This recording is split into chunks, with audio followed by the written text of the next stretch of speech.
یہ کہنا کہ یہ پاک دامن ہے ذرا مشکل ہے. اسوق سے اگر یہ معلوم بھی ہو جائے کہ لڑکی پاک دامن ہے تو اب ایک شرط اور ضروری ہے. کیا؟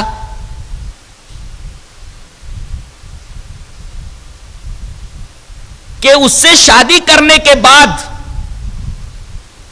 آپ کا اسلام متاثر نہیں ہوگا. اس لیے کہ عورت عیسائی یا یہودی جب گھر میں آئے گی تو بچوں کی تعلیم و تربیت کی ذمہ داری اسی کے اوپر رہے گی. کہیں ایسا نہ ہو کہ آپ کا بچہ مسلمان بننے کے بجائے عیسائی بن جائے یا یہودی بن جائے، جس کا وبال آپ کے اوپر ہوگا. اسلام کے طریقے پر اس کی تربیت نہ کرے.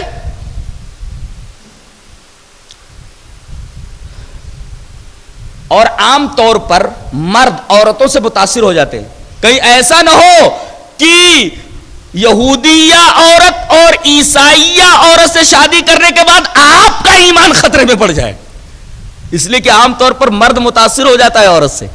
کہیں ایسا نہ ہو کہ وہ تمہارا ایمان تمہارا دین ہی ختم کر دے اور تمہارا دین تمہارا ایمان تمہارے ہاتھ سے نکل جائے. اور ایک خرابی اور بھی ہے. ہو سکتا ہے کہ اہل کتاب کی جس لڑکی کو آپ اپنے نکاح میں لا رہے ہیں ہو سکتا ہے کہ وہ جاسوس ہو اور مسلم معاشرے کی پل پل کی خبریں یہودیوں اور عیسائیوں کے پاس پہنچا رہی. تو جہاں تک میں سمجھتا ہوں آج کی اہل کتاب کی لڑکیوں سے شادی کرنا حرام تو نہیں کہتا میں، لیکن بہت سوچ سمجھ کر ان سے شادی کی جائے، یہ تو میں کہوں گا. اس کے بعد یہ بتایا گیا کہ نماز کے لیے وضو ضروری ہے. اگر آدمی وضو نہیں کرتا تو اس کی نماز نہیں ہوگی. میں یہ پوچھوں کہ نماز میں کتنے فرائض ہیں؟ بتایا گیا کہ 4 فرائض تو اسی آیت کریمہ سے ظاہر ہیں. یا ایھا الذین آمنوا اذا قمتم الى الصلاۃ فاغسلوا وجوہکم وایدیکم الى المرافق وامسحوا برؤوسکم وارجلکم الى الکعبین. چہرے کو دھلنا، ہاتھ کو کہنیوں تک دھلنا، سر کے اوپر مسح کرنا اور پیروں کا دھلنا. 4 فرائض تو اسی آیت کریمہ میں بیان کر دیے گئے اور 3 فرائض حدیث سے ثابت ہیں. کل 7 فرائض ہو جاتے ہیں وضو میں. 3 فرائض حدیث سے کون سے ثابت ہیں؟ ایک تو نیت، یہ فرض ہے. دوسرے توالی، پے در پے. مثلا ابھی آپ نے ہاتھ دھلا اور منہ دھلا، تھوڑا ٹہل کر کے آ گئے پھر مسح کر رہے ہیں اس کے بعد پیر دھل لیں، ایسا نہیں ہے. اب جب آپ ٹہل کر کے آئیں گے تو پھر سے وضو کریں گے. آپ آدھا وضو آپ نے کر لیا اور آدھا کہتے ہیں تھوڑا ٹہل کر آتا ہوں اس کے بعد کرتا ہوں. نہیں، توالی ہونا، پے در پے ہونا، یہ وہ اچھے. اور 7 ترتیب. پہلے پیر نہیں دھل سکتے آپ، بلکہ جس طریقے سے اللہ نے شروع کیا اسی طریقے سے آپ شروع کریں گے. پہلے منہ دھلیں گے، اس کے بعد ہاتھ دھلیں گے، اس کے بعد مسح کریں گے، اس کے بعد پیر دھلیں گے. اب آپ کہیں گے میں نے چہرہ دھلنے کے بعد پہلے کر دی ہے. وہ پہلے ہاتھ دھلا جاتا ہے. وہ جو اتنا ہاتھ دھلا جاتا ہے وہ ہاتھ دھلنا سنت ہے. وہ یعنی آپ اٹھے ہیں اور کسی برتن میں پانی کے ہاتھ ڈالنے سے پہلے اپنا ہاتھ اتنا دھل ڈالیں. حقیقت میں ہاتھ پورا دھلنا مراد ہے. تو پہلے چہرہ دھلنا، اس کے بعد ہاتھ یہاں سے لے کر کے یہاں تک کہنی تک پورا ہاتھ دھلنا اور اس کے بعد سر کا مسح کرنا، پھر پیر کا دھلنا. تو کل 7 فرائض ہوئے. 4 فرائض تو اس آیت کریمہ سے ظاہر ہیں اور 3 فرائض احادیث سے. کل 7 فرائض وضو کے اندر ہوئے. اس کے بعد تیمم کا مسئلہ بیان کیا جا رہا ہے. تیمم کیسے کیا جاتا ہے تو میں نے بتا دیا تھا. یہ تیمم کیے جانے کا، تیمم کے حکم کے نازل ہونے کا پس منظر کیا تھا؟ نبی کریم صلی اللہ علیہ وسلم ایک غزوے سے لوٹ رہے، مقام بیدا کے اوپر آپ نے پڑاؤ ڈالا. حضرت عائشہ رضی اللہ تعالیٰ عنہ کا ہار گم ہو گیا تھا. ڈھونڈنے میں اتنی دیر لگ گئی کہ عصر کا ٹائم ہو گیا اور جہاں پر پڑاؤ ڈالا گیا تھا وہاں پانی نہیں تھا. تمام صحابہ کرام پریشان ہو گئے اور آپس میں چیمی گوئیاں کرنے لگے کہ جہاں ہم نے پڑاؤ ڈالا ہوا ہے وہاں پانی نہیں ہے، اور اگر ہم یہ ہار نہ گم ہوا ہوتا تو ہم کہیں آگے چل کر کے ایسی جگہ پر رکتے جہاں پانی ہوتا اور وہاں ہم وضو بنا کر کے نماز پڑھ لیتے. یہ تو ایسی جگہ ہم لوگ پھنس گئے ہیں جہاں نماز کا وقت ہو گیا اور پانی دستیاب نہیں. اب کیا کیا جائے؟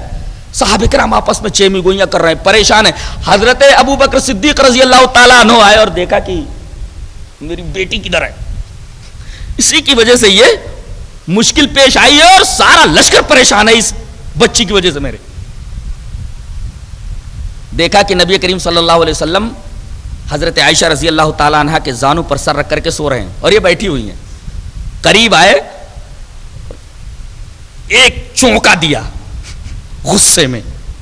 انہوں نے بہت برداشت کیا. برداشت اس وجہ سے کیا کہ اگر ادھر ادھر ہونے لگتی، برداشت نہ کرتی تو نبی کریم صلی اللہ علیہ وسلم کے جاگ جانے کا اندیشہ تھا.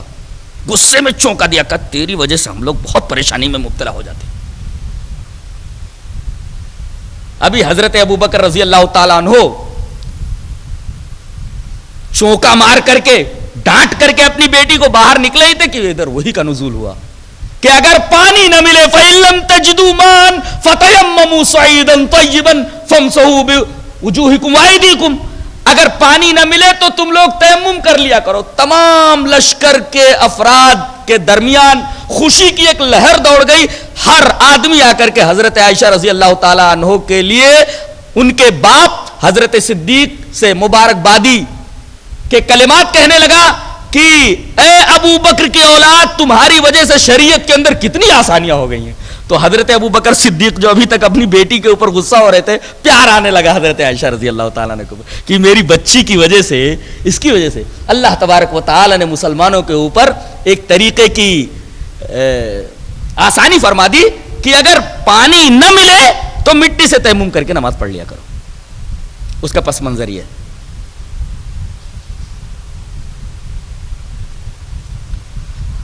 آگے ایک بات کہی جا رہی ہے، لَإِنْ أَقَمْتُمُ الصَّلَاةَ وَآتَيْتُمُ الزَّكَاةَ وَآمَنْتُمْ بِرُسُلِي وَعَزَّرْتُمُوهُ وَأَقْرَضْتُمُ اللَّهَ قَرْضًا حَسَنًا. سوال یہ ہے کہ نماز کے بعد زکوٰۃ کا حکم دے دیا گیا، پھر آگے یہ کیوں کہا جا رہا ہے کہ لَإِنْ أَقْرَضْتُمُ اللَّهَ قَرْضًا حَسَنًا؟ یہ زکوٰۃ کے علاوہ یہ قرض حسن کون سی چیز ہے؟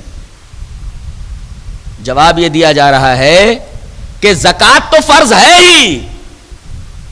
زکوٰۃ دے کر کے خالی پرسکون مت ہو جاؤ، مطمئن نہ ہو جاؤ، بلکہ جہاں بھی دین کے کام میں پیسہ لگانے کی ضرورت ہو تو تمہیں لگانا ضروری ہے.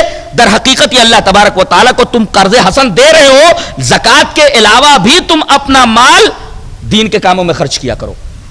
اس وجہ سے اللہ تبارک و تعالیٰ نے زکوٰۃ سے الگ لئن اقرضتم اللہ قرضا حسنا کا ذکر فرمایا ہے کہ زکوٰۃ تو فرض ہے ہی، لیکن اس کے علاوہ بھی دین کے کاموں میں تمہیں جہاں بھی ضرورت پڑے پیسہ خرچ کرنا ضروری ہے. پیسہ آپ خرچ کریں، نہیں تو دین کا کام کیسے آگے بڑھے گا؟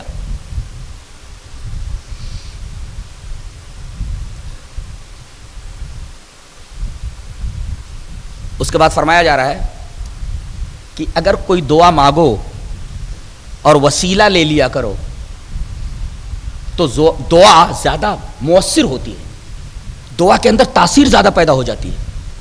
غور سے سنیے، یا ایھا الذین آمنوا اتقوا اللہ وابتغوا الیہ الوسیلہ وجاہدوا فی سبیلہ لعلکم تفلحون.